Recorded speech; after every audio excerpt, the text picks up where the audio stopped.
यह एक ऐसी दुनिया है जहाँ पैसों की कोई वैल्यू नहीं, यहाँ टाइम ही सब कुछ है। यहाँ अगर आपको कोई चीज खरीदनी है तो आपको उस चीज के बदले अपनी जिंदगी का कुछ टाइम देना पड़ेगा, तब जाकर आप उस चीज को खरीद पाएंगे। लेकिन इस दुनिया में एक अच्छी जिंदगी गुजारने के लिए आपके पास टाइम का होना भी जरूरी है, क्योंकि यहाँ जब किसी इंसान की एज 25 साल तक पहुंच जाती है तो उस इंसान के हाथ पर 1 साल का टाइम स्टार्ट हो जाता है। जिस पल काउंटडाउन 0 हुआ उसी पल वह इंसान खत्म। अमीरों के पास इतना टाइम था कि वह 1000 साल की जिंदगी भी जी सकते थे। अमीरों ने खुद के लिए एक अलग दुनिया बना ली थी जहां वो लोग एक सुकून भरी जिंदगी गुजार रहे थे, लेकिन वहीं दूसरी तरफ गेटो सिटी में रहने वाले गरीब लोग दिन रात मेहनत करके खुद के लिए टाइम कमाते थे, नहीं तो उनकी जिंदगी खत्म हो जाएगी। इन्हीं गरीबों की बस्ती में विल नाम का एक लड़का रहता था जिसकी घड़ी में सिर्फ 23 घंटे ही बचे थे। विल अपनी मॉम के साथ रहता था। अब क्योंकि 25 साल के बाद उम्र रुक जाती है, इसीलिए उसकी माँ 50 साल की होकर भी बहुत जवान दिख रही थी। आज विल की माँ का 50वां जन्मदिन था। विल अपनी मॉम का बर्थडे सेलिब्रेट करने के लिए पिछली रात ओवर टाइम करके एक शैंपेन की बोतल लाया था। यह देखकर विल की मॉम बहुत खुश हो जाती है और वो विल से कहती है कि मैं अपने पोतों को देखना चाहती हूँ, तुम किसी लड़की को डेट क्यों नहीं करते? जिस पर विल जवाब देता है कि इन सब चीजों के लिए टाइम किसके पास है। विल की मॉम ने उससे कहा कि इलेक्ट्रिसिटी बिल और बैंक से लिया हुआ लोन कल की डेट तक मुझे क्लियर करना होगा, नहीं तो हमें फाइन पड़ सकता है। इसीलिए अब मैं जा रही हूँ और कल रात तक सभी बिल्स और बैंक के लोन्स जमा करवा कर वापस आऊंगी। उसने कहा कि मेरे पास सिर्फ 3 दिन का टाइम है। इलेक्ट्रिसिटी बिल और बैंक का लोन चुकाने में मेरे पास लगभग सारा टाइम खर्च हो जाएगा, इसीलिए कल शाम को तुम जरूर बस स्टॉप पर मेरा इंतजार करना, ताकि मेरा सारा टाइम खत्म होने से पहले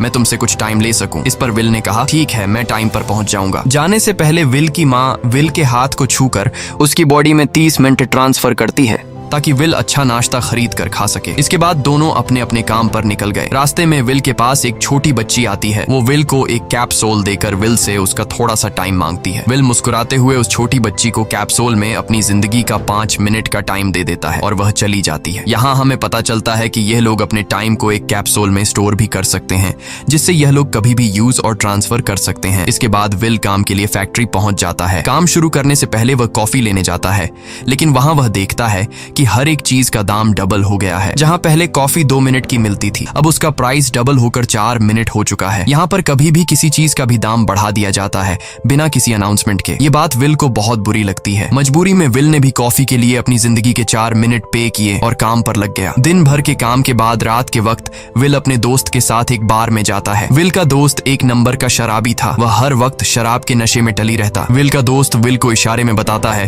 कि वह आदमी सबको फ्री में दारू पिला रहा है और उसके पास बहुत ज्यादा टाइम है। ये सुनकर विल ने जब उस आदमी की तरफ देखा तो उसे चारों तरफ से लड़कियों ने घेरा हुआ था। विल की जब उस आदमी की घड़ी पर नजर गई तो उस आदमी के पास 116 साल का टाइम था। ये देखकर विल समझ जाता है कि यह आदमी ग्रीनिच सिटी से है, क्योंकि गेटो सिटी में लोगों के पास ज्यादा से ज्यादा 2 दिन का टाइम होता है। विल उस आदमी के पास आया और उसे वार्न करने लगा कि यहाँ पर तुम्हें नहीं होना चाहिए था। यहाँ चोरों का खतरा है, ये लोग तुम्हें मारकर तुम्हारा टाइम चुरा लेंगे, इसलिए जल्दी से यहाँ से निकल जाओ। लेकिन वो आदमी विल की बातों को सीरियस नहीं लेता और उसे इग्नोर करके ड्रिंक करने लग जाता है। तभी उस बार में फोर्टिस नाम का एक गैंगस्टर अपने ग्रुप के साथ आया, जिसे देखकर सारे लोग बाहर निकल भागे। दरअसल यह शहर के सबसे बड़े गुंडे हैं जो लोगों से जबरदस्ती टाइम चुराते हैं। विल का दोस्त विल को पकड़कर ले जाने लगा, लेकिन विल ने जाने से इनकार कर दिया और वहां एक कोने में छिपकर सब कुछ देखने लगा। फोर्टिस उस अमीर आदमी से उसका सारा टाइम लूटने आया था। फोर्टिस उस अमीर आदमी को चैलेंज करता है कि चलो पंजा लड़ाते हैं और जो हारेगा वह अपना सारा टाइम जीतने वाले को दे देगा। ये टाइम फाइट आर्म रेसलिंग की तरह थी, जिसमें 2 लोगों को एक दूसरे की कलाई पकड़नी होती थी। जिस भी इंसान की कलाई नीचे होती थी उसका टाइम घटने लगता था और वो टाइम उस आदमी के हाथ में ट्रांसफर होने लगता था जिसकी कलाई ऊपर होती थी। इस तरह जीतने वाला इंसान सारा टाइम उस दूसरे आदमी से अपनी बॉडी में स्टोर करके उसे मार देता। फोर्टिस उस आदमी से कहता है, क्या तुम इसके लिए तैयार हो? इस पर उस अमीर आदमी ने कहा कि मैंने बहुत ज्यादा ड्रिंक की हुई है, इसलिए मुझे कुछ टाइम चाहिए, उसके बाद मैं तुम्हारे चैलेंज के लिए तैयार हूँ। फोर्टिस कहता है कि ठीक है, ये तुम्हारी आखिरी ख्वाहिश है, जाओ, मैं तुम्हें तैयार होने के लिए कुछ मिनट देता हूँ। फोर्टिस उसके साथ अपना एक आदमी भी भेज देता है ताकि यह भाग न सके। वो अमीर आदमी बाथरूम में आकर बहुत ज्यादा उल्टियां करने लग जाता है, क्योंकि उसे काफी चढ़ गई थी। इसलिए अगर वो इस हालत में फोर्टिस से पंजा लड़ता तो इस अमीर आदमी का हारना कंफर्म था। तभी विल वहां पर आ जाता है। वो फोर्टिस के आदमी को मारकर उस अमीर आदमी को अपने साथ उस जगह से बाहर निकाल लेता है और उसे फोर्टिस से बचाकर एक सेफ जगह पे ले आया। विल ने उस अमीर आदमी से कहा कि मैंने तुमसे कहा भी कि तुम्हारी जान को खतरा है, तुम जानबूझकर अपना टाइम क्यों बर्बाद कर रहे हो। वो आदमी विल को अपना नाम हेनरी बताता है और वो विल से पूछता है कि तुम्हारी उम्र कितनी है। विल ने बताया 28 साल। हेनरी ने कहा मेरी उम्र 105 साल है और अब मैं जिंदगी से थक चुका हूँ। मैंने अपनी लाइफ में हर एक चीज का मजा लिया है और अब मुझे इस जिंदगी की जरूरत नहीं है, मैं जीना नहीं चाहता। ये सुनकर विल ने हैरानी से पूछा आखिर तुम कहना क्या चाहते हो। इस पर हेनरी ने कहा लगता है तुम अब तक हकीकत से अनजान हो। क्या तुमने कभी सोचा है कि इस दुनिया में अलग अलग टाइम जोन्स क्यों बनाए गए हैं?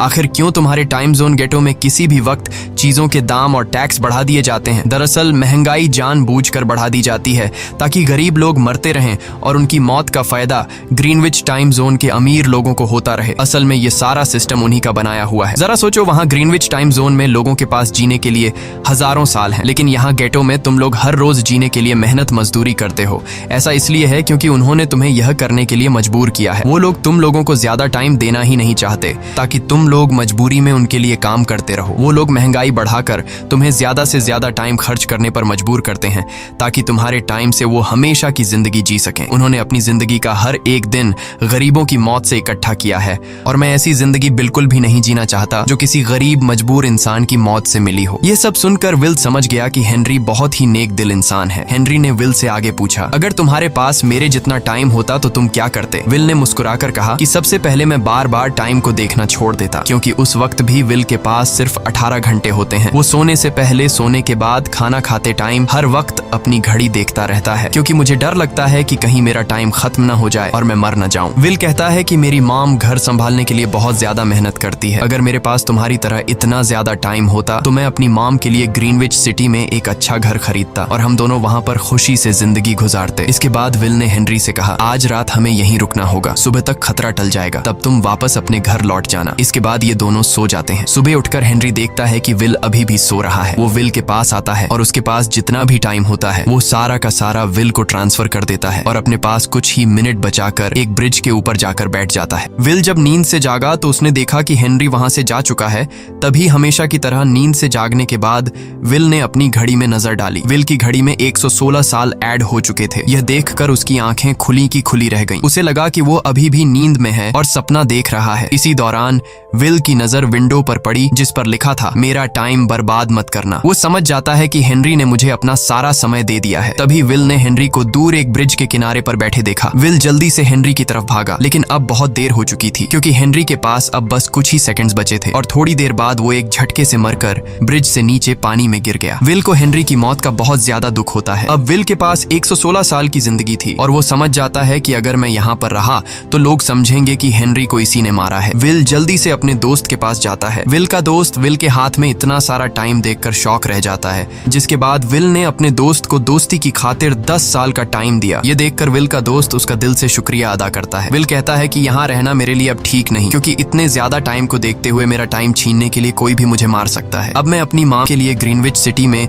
एक अच्छा सा घर खरीद सकता हूँ और वहाँ पर एक सेफ लाइफ गुजारूंगा। जिसके बाद विल अपने दोस्त को गुड बाय कहकर वहाँ से निकल जाता है और सीधा उस बस स्टॉप पर जाकर मॉम का इंतजार करने लगता है, जहाँ 2 दिन पहले उसकी मॉम ने उससे कहा था कि मैं इलेक्ट्रिसिटी का बिल और बैंक का लोन चुकाकर इस बस स्टॉप पर पहुंचूंगी। दूसरी तरफ विल की मॉम सारे लोन और बिल्स भरने के बाद घर लौटने के लिए बस में चढ़ी, पर तभी उसे पता लगा कि एक ही दिन में बस की टिकट के दाम डबल हो गए थे। पहले जहां टिकट 1 घंटे में आती थी वहीं अब प्राइस 2 घंटे हो गया था। ये देखकर विल की मॉम बहुत ज्यादा परेशान हो जाती है क्योंकि विल की मॉम के पास सिर्फ 1.5 घंटा बचा था। विल की मॉम बस ड्राइवर से रिक्वेस्ट करती है कि अगले स्टॉप पर मेरा बेटा उसे बाकी का टाइम दे देगा, लेकिन बस ड्राइवर ने साफ इनकार कर दिया और कहा कि अगर टाइम नहीं है तो फिर पैदल चली जाओ। लेकिन विल की मॉम को पता था कि अगला बस स्टॉप बहुत दूर है, अगर वह पैदल भी जाती है तो उसे पहुंचने में 2 घंटे लगेंगे। उस वक्त बस में ढेर सारे पैसेंजर्स सवार थे। विल की मॉम ने उनसे भी रिक्वेस्ट की पर किसी ने भी उनकी मदद नहीं की। इतने में ही बस वहां से निकल गई। विल की मॉम रेचल के पास पास ज्यादा टाइम नहीं बचा था, इसलिए वह दौड़ती हुई पैदल घर की तरफ भागने लगी। दूसरी तरफ विल अपनी मॉम के लिए फूलों का गुलदस्ता लिए बस स्टॉप पर उनका इंतजार कर रहा था, क्योंकि आज उसे अपनी मॉम का बर्थडे सेलिब्रेट करना था। बस जब उस स्टॉप पर पहुंची तो कई सारे पैसेंजर्स उतर आए, पर उनमें से विल की मॉम नहीं थी। विल यह देखकर परेशान हो जाता है और उसे समझ आ गया कि जरूर उसकी मॉम मुसीबत में है। वह उसी वक्त अपनी मॉम की तलाश में भागा। उधर रेचल के पास अब कुछ ही मिनट बचे थे। वह रास्ते में आने वाली गाड़ियों और लोगों के घरों का दरवाजा पीट पीट कर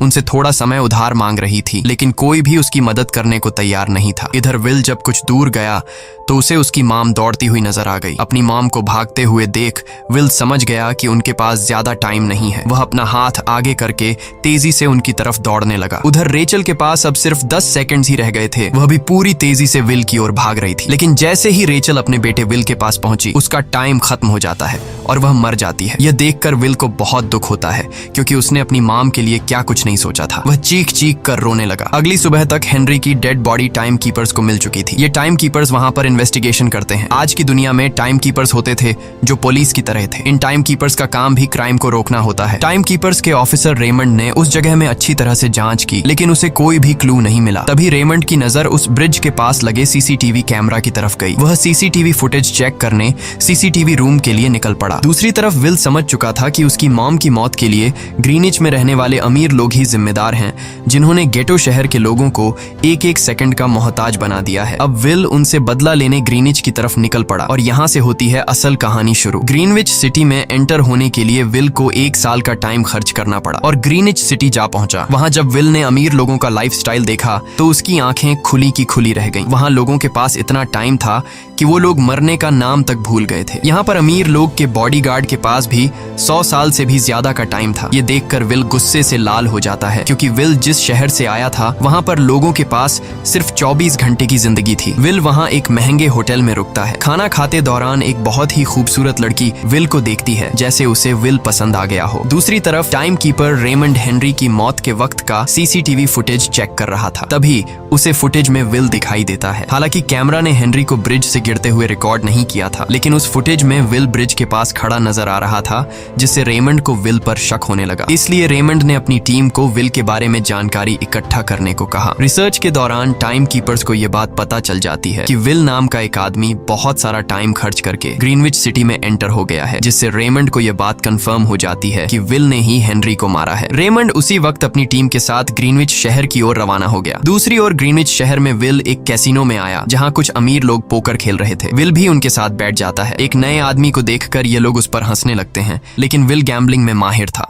आज उसके लिए अमीरों से पैसे निकालने का सबसे अच्छा मौका था। विल ने फिलिप नाम के एक रईस आदमी के साथ पोकर की बाजी खेली। फिलिप यहाँ का सबसे रईस इंसान है। उसके पास खुद का एक टाइम बैंक है जो लोगों को लोन पर टाइम देता है। फिलिप के साथ उसकी डॉटर भी बैठी होती है। यह वही लड़की है जो कुछ देर पहले विल को गौर से देख रही थी। गेम जब शुरू हो जाती है तब विल अपनी लाइफ का सारा टाइम दांव पर लगा देता है और अपनी माइंड के बदौलत वो फिलिप से 1100 साल जीत जाता है। यह देखकर फिलिप की बेटी सिल्विया विल से काफी ज्यादा इम्प्रेस हो जाती है। उसने विल को कल रात अपने घर पार्टी पर इनवाइट किया। फिर अगली शाम विल एक नई नवेली कार खरीदकर फिलिप की पार्टी में जा पहुंचा। वहीं पार्टी के दौरान विल और सिल्विया डांस करने लगते हैं और सिल्विया मन ही मन विल को दिल दे बैठी। वो अपनी दिल की बात विल से करने ही वाली थी कि तभी टाइम कीपर रेमंड अपनी टीम के साथ वहां पहुंचता है और विल को पकड़ लेते हैं। विल को खूनी समझकर सिल्विया भी उससे नाराज हो गई। रेमंड ने सबसे पहले विल का सारा टाइम उससे छीनकर सिर्फ 2 घंटे दिए। उसके बाद वो विल को हेनरी के खून के इल्जाम में गिरफ्तार करने लगा। रेमंड विल से पूछता है कि तुमने हेनरी को क्यों मारा। विल उसे कहता है कि मैंने उसे मारा नहीं था,